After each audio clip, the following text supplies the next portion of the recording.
are these fans of a Lithuanian basketball team showing disgust at their Serbian opponents? It may have to do with what occurred at the game's onset. The Lithuanian team held up a Ukraine flag with the words, "Stop War." Their opponents, Serbian basketball team Crvena Zvezda, chose to not participate, refusing to hold the banner.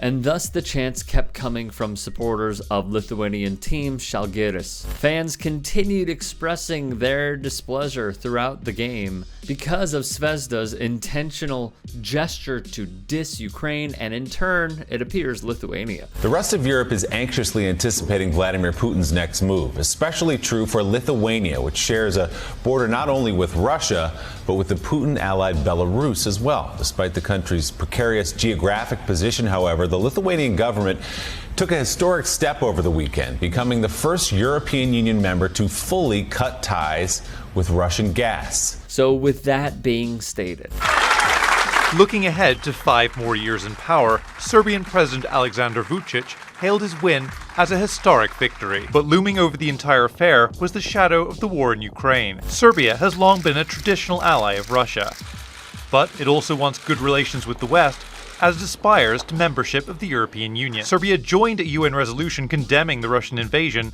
but so far, it's refused to impose any sanctions. Coupled with Vucic's win in Serbia with basically at this point Hungary's dictator Viktor Orban, Russian President Vladimir Putin joyously celebrated the two victories, essentially cementing Russia's influence and partnership with the two European countries.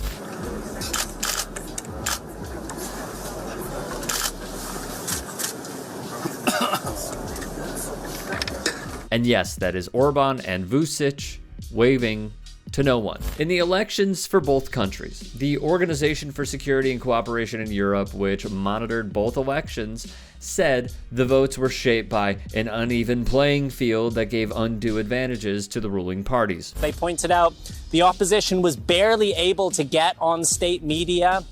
There is a real overlap between the Hungarian state and Viktor Orban's ruling party, and there was a real lack of transparency in terms of how the votes were counted. That's because, as NPR put it, in his 12 years in power, Orban has often clashed with the EU over what critics have called his increasingly undemocratic tendencies, such as gaining influence over a majority of Hungary's legacy media and cracking down on the country's LGBTQ population. Well, Jose, here in Budapest, which is a pretty liberal city, there is a real sense of despair among many voters that Hungary's authoritarian leader has not only won a 4th term, but he's won big. He has a 2/3 majority in the parliament, and that means he can continue to change the constitution. On the international stage, one of the first people to congratulate Viktor Orban, was Vladimir Putin. Putin historically has had a closer relationship with Orban than with any other leader in NATO. Someone who is not a fan of Orban is Volodymyr Zelensky of Ukraine. In Serbia, the love for Putin remains. Here's a mural Sergei Ponomarev of the New York Times took in Belgrade. For context, since Mr. Vučić won the presidency in 2017, the quality of Serbian democracy has fallen from free to only partly free, according to Freedom House, an independent Washington-based rights research group that makes an annual assessment of each country's political freedoms. Rights observers regularly express concern over the influence Mr. Vučić wields over the judiciary, the electoral process, and both state and private media. Much of the pro-Russian sentiment among Serbs comes from their hatred of NATO. The Western military alliance bombed the country in '99 to stop a bloody Serb crackdown on ethnic Albanians seeking independence for Kosovo, a Serbian province at the time. In addition, the support of Serbia to Russia is, well, noteworthy.